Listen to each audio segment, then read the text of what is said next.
संसद में जो विपक्ष चाहती है कि मणिपुर के ऊपर चर्चा हो, प्रधानमंत्री जवाब दे कि आखिर देश का प्रांत जल क्यों रहा है, तब प्रधानमंत्री ने मौन अख्तियार किया। इसी मामले में जब संजय सिंह राज्यसभा सांसद आम आदमी पार्टी के, उन्होंने सवाल पूछा, उन्होंने आवाज उठाई, उन्होंने कहा कि भाई चर्चा करो, बातचीत करो, प्रधानमंत्री जवाब दे मणिपुर के ऊपर, तो संजय सिंह को निलंबित कर दिया गया। मतलब सड़क पर भी आलोचना के स्वरों को दबाया जा रहा है और सदन में भी आलोचना के स्वरों को दबाया जा रहा है।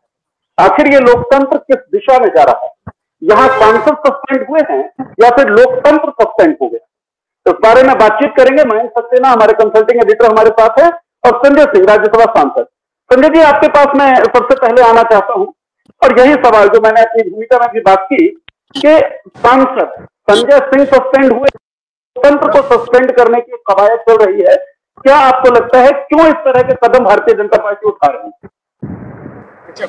देखिए, पहली बात तो ये है कि 267 का नोटिस मैंने दिया और उसके बाद 3 दिन तक अनुरोध करता रहा कि भाई मुझे सदन में बोलने दीजिए। सरकार ने मनसा बना ली है कि उनको सदन चलने नहीं देना है और इसलिए वो नोटिस अलाउ नहीं होती है। प्रधानमंत्री जवाब देने के लिए तैयार नहीं है और कल जब मैं 3 दिन पूरा हो गया, उसके बाद 15 मिनट तक फिर भी अपने चेयर से मैं कहता रहा कि मुझे मणिपुर पे प्रधानमंत्री का जवाब चाहिए। बजाय इसके कि प्रधानमंत्री कोई जवाब दे आके सदन में, मुझे उल्टा सस्पेंड कर दिया जाता है। मेरा गुनाह क्या है? एक ही बात है कि भाई आप चाहते नहीं कि इस देश की संसद के अंदर एक इतना बड़ा मुद्दा, जहां पर एक राज्य जल रहा है, 90 दिनों से जल रहा है, 78 दिन के बाद 36 सेकंड के लिए भारत के प्रधानमंत्री बोलते हैं। किसी क्रिकेट खिलाड़ी को चोट आ जाए, उंगली उसकी थोड़ा सा फ्रैक्चर हो जाए तो प्रधानमंत्री ट्वीट कर देंगे। ब्राजील के फुटबॉलर को कुछ हो जाए तो प्रधानमंत्री अपनी संवेदना जाहिर कर देंगे। अगर चीते के साथ फोटो खिंचानी हो तो 3 दिन तक फोटो खिंचाएंगे चीते के साथ। दुनिया की सैर करनी हो तो प्रधानमंत्री के पास फुर्सत है। अगर उनके पास फुर्सत नहीं है तो मणिपुर पर बात करने के लिए फुर्सत नहीं है।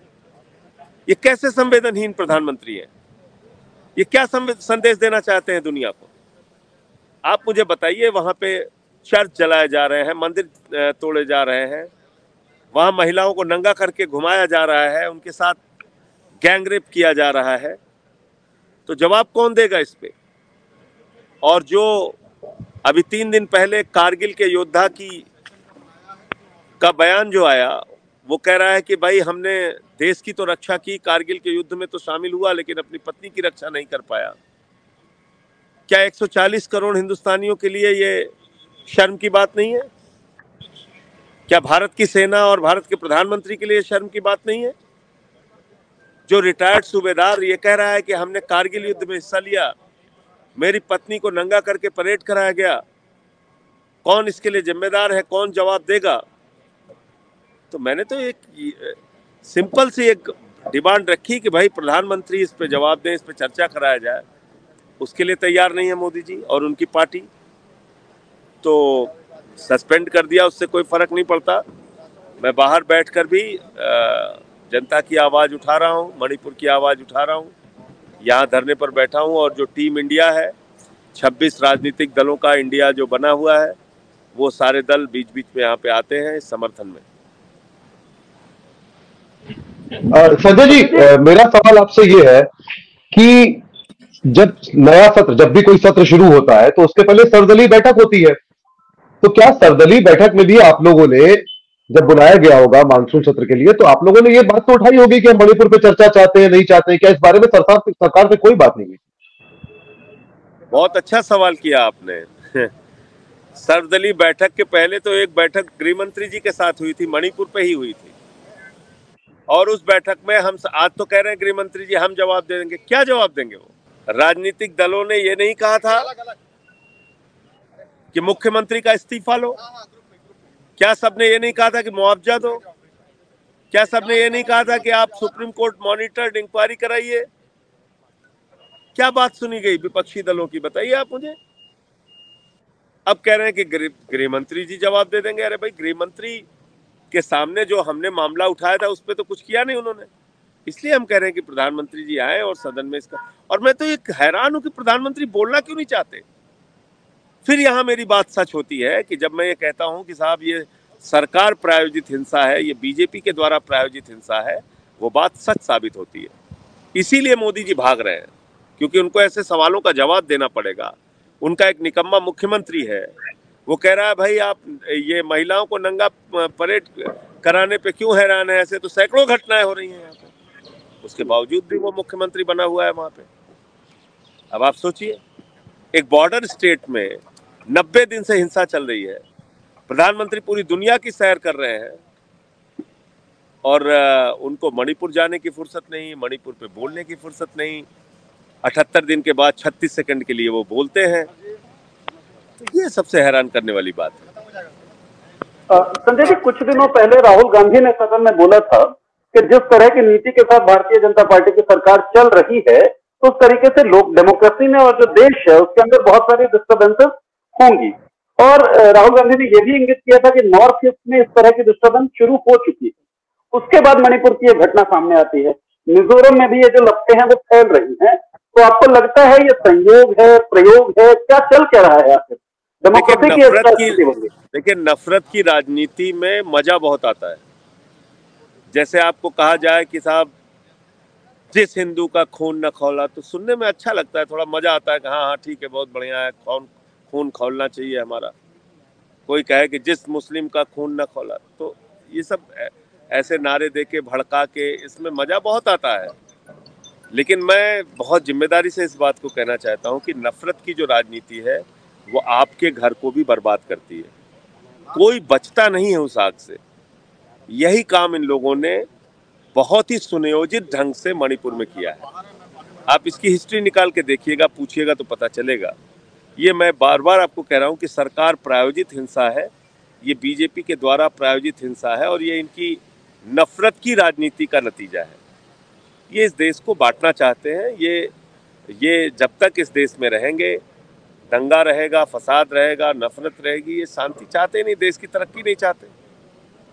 इनको कोई काम ना करना पड़े, इसलिए हिंदू मुसलमान करते रहते हैं।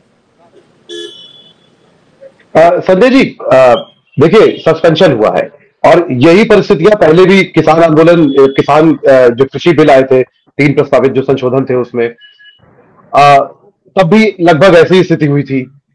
अब मेरा एक सवाल यहाँ पे बहुत महत्वपूर्ण ये है कि ऐसी स्थिति में हम कैसे देखें दोनों सदन जो हैं उनके स्पीकर्स की भूमिकाओं को, क्योंकि एक सदन में तो भारत का उपराष्ट्रपति ही स्पीकर होता है सीधे, ठीक है। तो संवैधानिक तौर पर हम कहां खड़े? क्या स्पीकरों की जो भूमिका है, जो निष्पक्ष होनी चाहिए संविधान के मुताबिक, क्या वो रह गई है ऐसे में?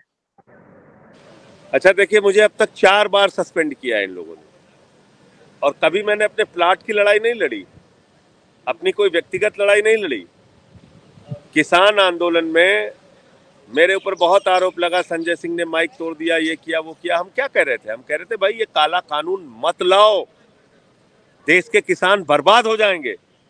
हाथ जोड़ रहे थे, याचना कर रहे थे सरकार के सामने। नहीं सुना उन्होंने। उसके बाद मुझे सस्पेंड कर दिया गया। 1 साल तक इस देश की सड़कों पर आंदोलन चला, 1 साल तक 750 किसान शहीद हो गए।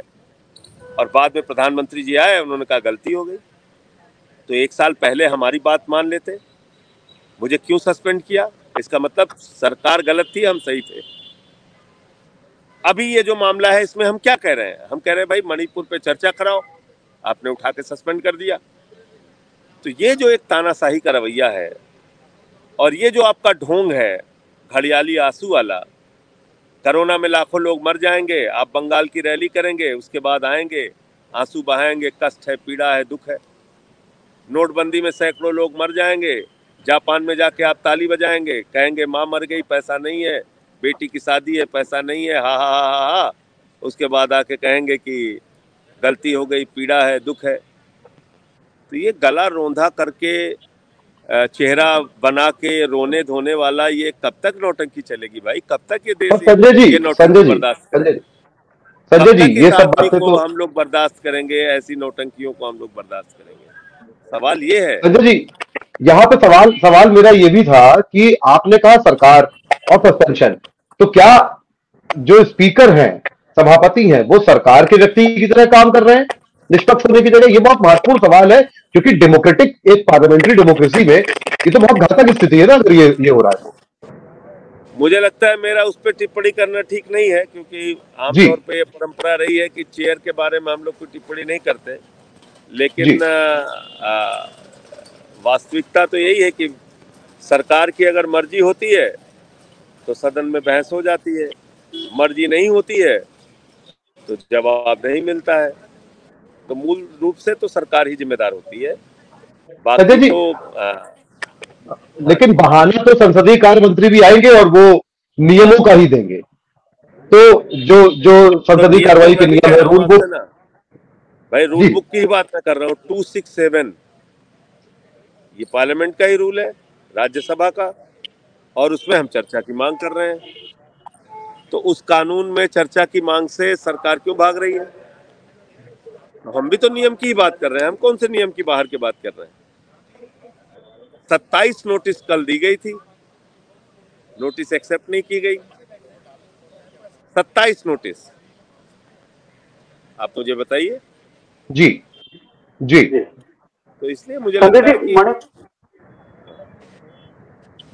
जी, कि मणिपुर से जो बीजेपी के लॉ मेकर हैं वो भी कह रहे हैं कि भाई इस पे कदम उठाया जाए, इस पे बात की जाए, और उनसे भी बातचीत नहीं की जा रही है। बीजेपी के एमएलए भी कह रहे हैं कि हम इस्तीफा दे देंगे। बीजेपी के एमएलए भी कह रहे हैं कि वहां का जो निकम्मा मुख्यमंत्री है वीरेंद्र सिंह, वही मणिपुर की बर्बादी के लिए जिम्मेदार है।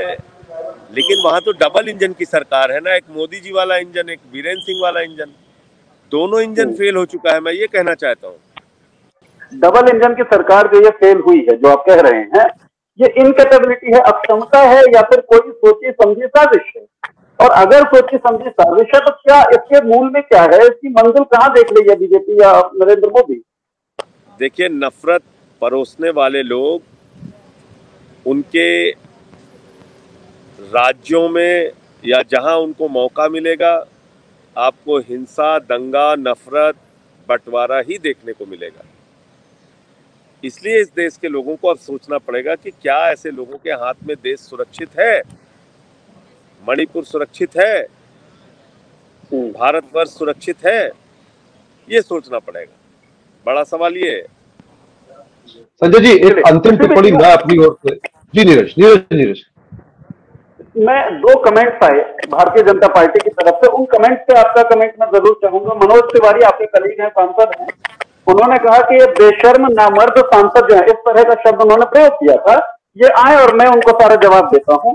इस तरह का कमेंट पर राजनाथ सिंह कहते हैं कि मणिपुर जैसी घटना पर गंभीरता से चर्चा करनी चाहिए, और विपक्ष जो है वो गंभीरता से चर्चा नहीं कर रही है, विपक्ष केवल हो हल्ला मचा रही है। इन दोनों कमेंट्स पर आप क्या कहेंगे? भाई, राजनाथ सिंह जी अगर कह रहे हैं गंभीरता से चर्चा नहीं हो रही है, तो गंभीरता कैसे आएगी जब देश का प्रधानमंत्री 90 दिन तक, 80 दिन तक बोलेगा ही नहीं? तो कैसे, किस चीज में गंभीरता आएगी बताइए? अगर देश का प्रधानमंत्री देश का एक हिस्सा जल रहा है, बर्बाद हो रहा है, उस पर कुछ नहीं बोलेगा, तो कहीं ना कहीं ये मैंने कहा, सरकार प्रायोजित हिंसा है, बीजेपी प्रायोजित हिंसा है, और इसी के कारण सरकार चर्चा से भाग रही है, प्रधानमंत्री जी चर्चा से भाग रहे हैं। वरना जो आदमी 24 घंटे में 18 घंटे खाली भाषण देता रहता है, उसको बोलने में क्या दिक्कत है? अब प्रधानमंत्री जी हमारे बहुत बड़े ज्ञानी हैं, उनसे वो वैज्ञानिक भी हैं, डॉक्टर भी हैं, इंजीनियर भी हैं, हर तरह का हुनर है उनके पास। चीता भी पकड़ लेते हैं, मगरमच्छ भी पकड़ लेते हैं, मगरमच्छ की तरह रोने भी लगते हैं, सब कुछ वो कर लेते हैं, सर्व गुण संपन्न है हमारे प्रधानमंत्री। तो वो क्यों भाग रहे हैं इस पे? इसीलिए भाग रहे हैं क्योंकि प्रधानमंत्री जी को मालूम है कि ये उनकी पार्टी, उनके सरकार के द्वारा प्रायोजित मणिपुर की हिंसा है। मनोज तिवारी मेरी अंतिम का मैंने जिक्र किया था। जी नीरज, नीरज। मनोज तिवारी के जो स्टेटमेंट का मैंने जिक्र किया संजय जी, उसका उसके उसके कॉन्टेक्स्ट में ये कहा जा रहा है कि विपक्ष के लोग झारखंड के वो ऊपर, स्तरहीन, पश्चिम बंगाल के ऊपर, मुझे राजस्थान लगता के है कि ऊपर। वो एक स्तरहीन कमेंट है, स्तरहीन बातचीत है, उसमें मैं कोई प्रतिक्रिया नहीं देना चाहूंगा। संजय जी, राइट विंग संजय जी एक बहुत, ऐसी भाषा बोलना तो बोले। संजय जी एक अंतिम प्रश्न ये है कि नई संसद है, नई संसद के भी अंदर बहस नहीं हो रही है, बाहर आपको धरने पे बैठना पड़ा है। कब तक आप बैठेंगे ये तो हम नहीं जानते, पर आपको बाहर बैठना पड़ रहा है।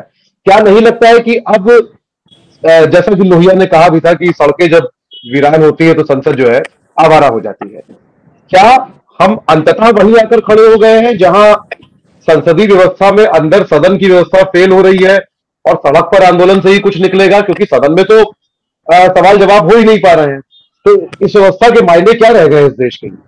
एक सांसद के तौर पे आपको क्या लगता है? मैं क्योंकि इसीलिए कह रहा हूं आपसे कि नहीं, ये भी अपनी जिम्मेदारी हम लोग पूरी कर रहे हैं। ये आपको याद होगा, अगर किसान बिल का मुद्दा सदन में नहीं उठा होता तो शायद सड़क उसके बाद जितना आंदोलन हुआ, गर्म हुई सड़क, वो नहीं होता। तो इसलिए इस जिम्मेदारी को भी पूरा कर रहे हैं, और सड़क पे आंदोलन होगा तो उसमें भी हिस्सा लेंगे। सड़क और संसद दोनों जरूरी है। जी धीरज, ये जो पूरा घटनाक्रम हुआ है सर, इससे पहले राहुल गांधी का निलंबन, केस में फंसे जो सांसद अंदर उठाते हैं आवाज, उनको निलंबित कर दिया जाता है। आवाज उठाने की जो पूरी परंपरा है सड़क से लेकर संसद तक खत्म की जा रही है। ऐसे में डेमोक्रेसी की फाइट किस तरीके से आगे जारी रहेगी और डेमोक्रेसी की जो स्थिति है उसको आप किस तरीके से देखते हैं? 2024 का चुनाव भी हमारे सामने ही है। इन सब चीजों को देखते हुए किस तरीके से इस स्थिति को देखते हैं कि डेमोक्रेटिक जो हमारा सिस्टम है उसका भविष्य कैसा है और वो कॉन्टेस्ट, वो फाइट जो है वो किस तरीके से जारी है? देखिए, भारत की डेमोक्रेसी बहुत मजबूत है। 140 करोड़ लोग हैं इस देश में। दुनिया का सबसे बड़ा लोकतंत्र है भारत। और जो लोग जनता के मन मुताबिक नहीं चलेंगे, कुछ दिन तक तो लोग बर्दाश्त करते हैं, लेकिन फिर उनका सफाया करते हैं जनता। तो लोग अब शायद पानी सर से ऊपर चला गया है और लोग इनको भी हटाएंगे। तो स्लाइड को यहीं पर खत्म करते हैं इसी लाइन के साथ। बहुत बहुत शुक्रिया मैम, दोबारा ऐसे ही किसी चर्चा में जुड़ेंगे। बहुत बहुत शुक्रिया आप सब लोगों का जो हमारे साथ थे।